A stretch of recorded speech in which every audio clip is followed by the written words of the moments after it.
2, common issue ng water pump.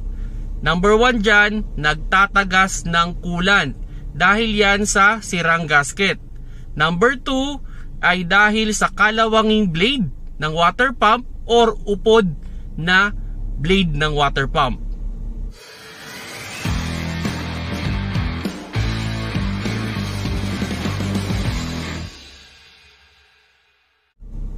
Hello mga paps, I'm Kuya Shane at may na-receive lang akong question na related sa water pump.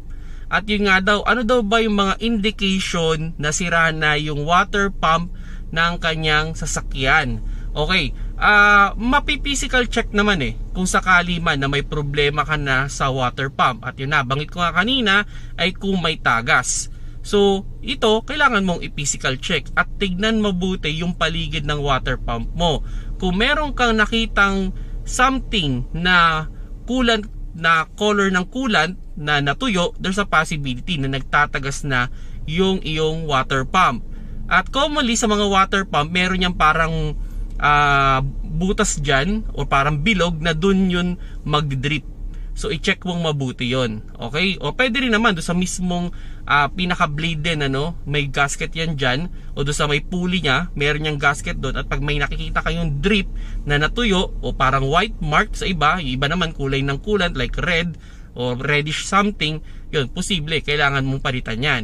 Then yung nga, number 2 na posibleng issue dyan ay kung hindi na siya nagpa-pump ng coolant. So usually dito, ito ay nag-overheat, So pag nag-overheat yung sasakyan, well, pwedeng water pump yung problema dyan. Isa sa mga indication dyan is pag yung ating coolant ay hindi nagsisirculate. So it means umiinit yung engine pero hindi niya nadadala sa radiator. So mapapansin niyo yung radiator hindi ganun kainit at hindi rin ganun kalakas kung mayroon niyang kung meron niyang blower, yung blow ng blower ay hindi ganun kainit. So isa yun sa mga indication. Then yun, pag physical check yan, posibleng kalawangin, nabarahan na. At pangalawa dyan ay naupod na yung blade dahil sa sobrang kalawang. So anong tips ko sa inyo dyan? Siyempre, palitan ninyo. Okay, paano ba maiiwasan yun? Okay, or paano mas madaling ma-determine kung may problema kayo sa water pump? Number 1 dyan, gumamit talaga kayo ng coolant. Okay, kasi pag coolant yung ginamit ninyo, may kulay. So once na nagtatagas yan, mapapansin nyo talaga. Unlike kasi ng water na clear, so hindi nyo mapapansin minsan kung saan siya nagtatagas. Then, yung coolant natin, meron yung property para hindi kalawangin yung ating water pump.